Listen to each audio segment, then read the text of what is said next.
দেখুন, আমরা বারবার বলে আসছি যে নির্বাচন কমিশন যে সিদ্ধান্তগুলো নেয় সেই সিদ্ধান্তের কোনো নীতিমালা নেই। মানে সকালে ঘুম থেকে উঠে মনে হয় যে এটা দিবে, যে মাইক মার্কা, মাইক দেখছে মাইক দিয়ে দিচ্ছে, মোবাইল দেখছে মোবাইল মার্কা, ট্রাইপড দেখছে ট্রাইপড মার্কা। ওই যে সূর্য দেখতেছে উপরে, তো ওই দেখলাম যে ওখানে সূর্য মার্কাও আছে, মানে উঠন্ত সূর্য মার্কা। তো এখানে দেখবেন কিছুদিন পরে যা মনে হয় যেটা দেখে, এখন কোন নীতিমালার মধ্যে দিয়ে শাপলা অন্তর্ভুক্ত করা হয় নাই তারা কিন্তু স্পষ্ট করে নাই। আবার কোন নীতিমালার মধ্য দিয়ে বেগুনকে অন্তর্ভুক্ত করা হয়েছে তারা সেটাও স্পষ্ট করে নাই। আবার গতকাল দেখলাম যে আবার তারা শাপলা কলিকে অন্তর্ভুক্ত করছে, এটা আসলে কোন নীতিমালার ভিত্তিতে করছে সেটা স্পষ্ট না আমাদের কাছে।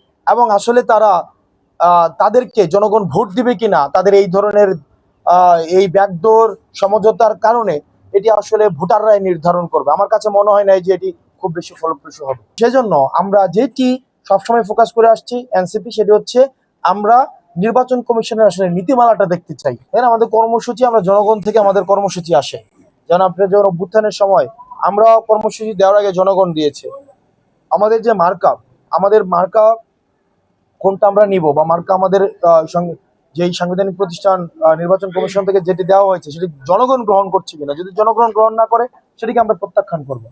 এখন সেই বিষয়টি আমাদের জনগণ, আমাদের এনসিপি নেতাকর্মী এবং বাংলাদেশের জনতা নির্ধারণ করবে, এবং সেটির ভিত্তিতে হচ্ছে আমরা সিদ্ধান্ত নেব।